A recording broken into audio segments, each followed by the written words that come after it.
Well, here's my Lucette loom. Just finished one cord and start another. It's pretty simple. It's just a little wood fork. And you just basically take your string, wrap it around, and the whole idea is how you hold it.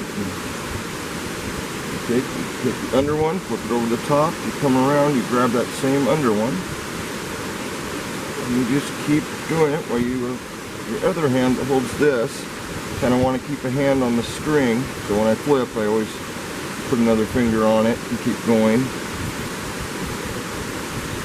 Once you get a few knots, it actually does pretty good. You don't have to be as diligent about holding it. But I tend to pull it all over to the one side. I find that easier when I flip over and grab the other string and pull it up and over again. At any point you mess up, it's pretty simple. It just comes right undone. I don't usually do that. And at the end, you can either tie the knot, or as I do, is I just cut the cord. Since you've got hundreds of these little knots, you don't really have a tangling issue or an untangling issue once you cut it. And I can show you that on a piece I just finished. Which, once it's tied in the braid, it makes a square. It's just tons of knots, really, really strong. Make sure I get the right length here for my tent strap. Just take knife, little scissors, and nice little dull looks like. And yeah, it's just a little frayed on the ends, but that doesn't matter. It doesn't come undone. It makes a really good strong cordage, which I might as well cut the other one here. I got 3 of them. So now I got 3 ties for my tent, all done nice and easy.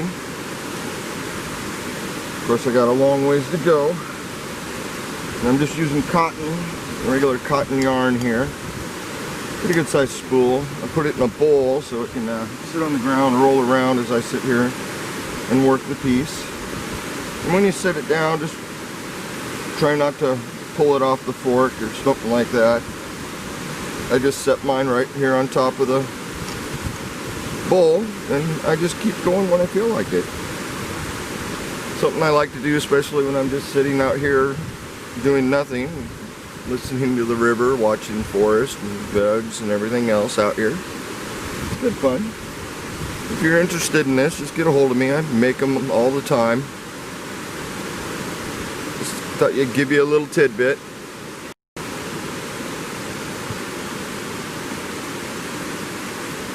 The Lucette loom has many uses. I'm actually using it right now to just make ties for my tent. It ties really good knots. I'm doing it in white because it's the color of my tent. A lot of what I use this for is necklaces. I do a wire wrapping class, and I'll make the cordage for the necklace. Or when I do the classes, I bring a bunch of these looms and let the kids do the wire wrap on their rock, and then I'll let them do the Lucette loom, make their own cord, make mix and match to whatever color they want on their necklace. With this size loom, I can do 5 strands of different colors or the same color, it really doesn't matter, of this size. But you can use any size. If you made a big loom, you could do it with a very large rope and stuff like that, which it makes a pretty decorative look and stuff like that. I wouldn't use it to rely on too much for strength, especially using cotton. But if you're using, like I've done, small cords out of a thread, and it makes that thread super strong. And it can be used for ties, for just about anything. A lot of people use this stuff for clothing. They'll make a nice piece and they'll sew it on the edge of a piece of clothing. I actually use it to my Viking pants to tie the legs on. I use ankle loom for the belt, but this stuff it takes something you could just pull apart. It's this simple little cotton thread, and you can just pull this right apart. Once you tie hundreds and hundreds of knots in it, it's really strong.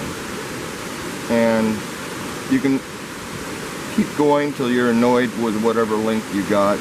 I usually do a full length on the handle, gives me 3 or 4 good necklaces, stuff like that. But I've done really long pieces for people's armor that the coil will go clear to the ground, and you just get so annoying at times. And once I get to the length I want, I'll usually come right down to where my thumb's holding the piece and just cut it off and just keep going. When I'm at festivals and stuff like that, I'll be doing this a lot, and I'll give them out 2 or 3 strand ones of different colors for the kids. You know, for the girls, you get pink and purple, and you mix them together, it look really cool. For the boys, you know, more of a boy color, blues and greens, and blacks and browns. Depending on what I'm doing, what color I use. At this point, I'm just using white, and I will keep going till my ball is completely gone, which should be more than enough cordage to replace all the stuff that's going bad on my tent. Very much enjoy this. It's relaxing. You don't, once you get it down, you really don't have to pay attention. The biggest thing is not to pull super hard. You just kind of give it a little tug when you go around. And when you pull this, you don't want to pull it super hard either. It'll tie the knot in the center too tight, and it makes it really tough, just like that.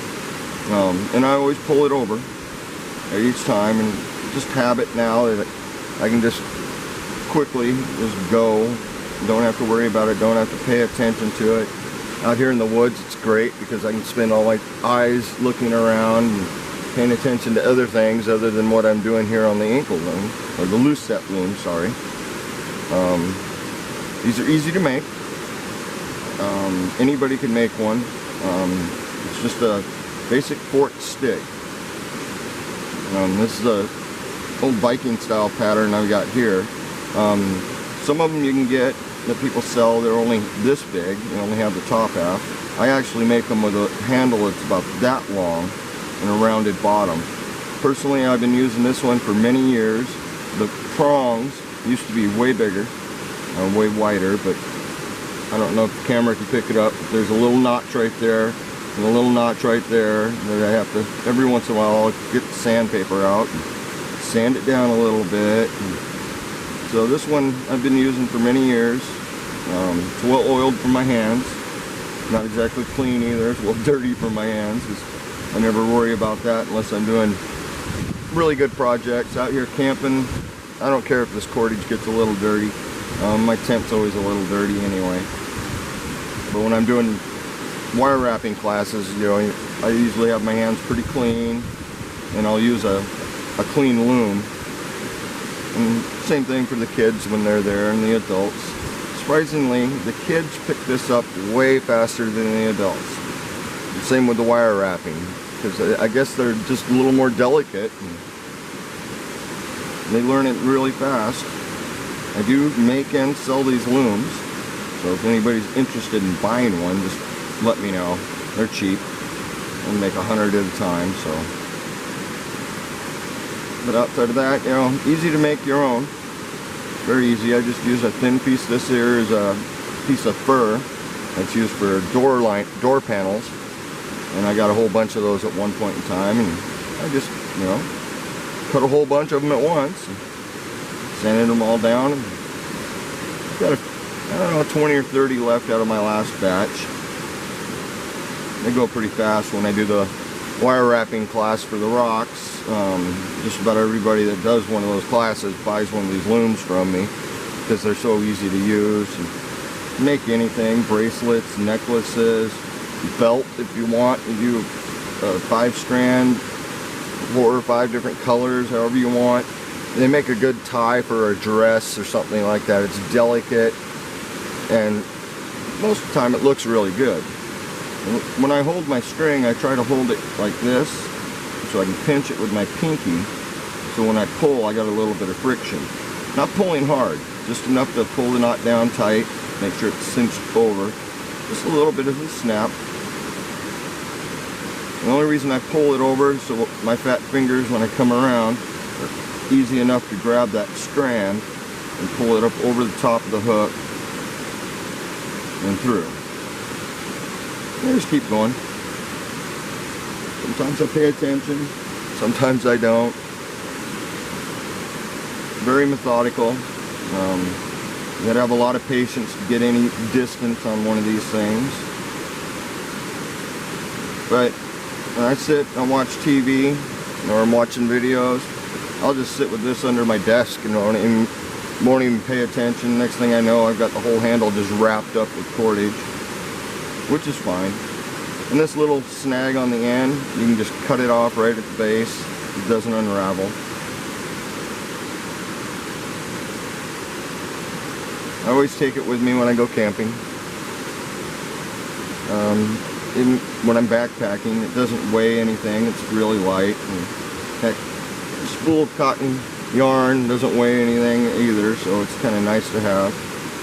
Just so when I'm sitting around, I can keep my hands busy. It takes a little practice to get it down, but say anytime you mess up, it's easy enough to pull it apart or just start over and keep going.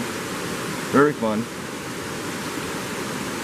And we'll do other videos on the wire wrapping for rocks. I'll do a video on the ankle looms and stuff like that. I make the looms myself also.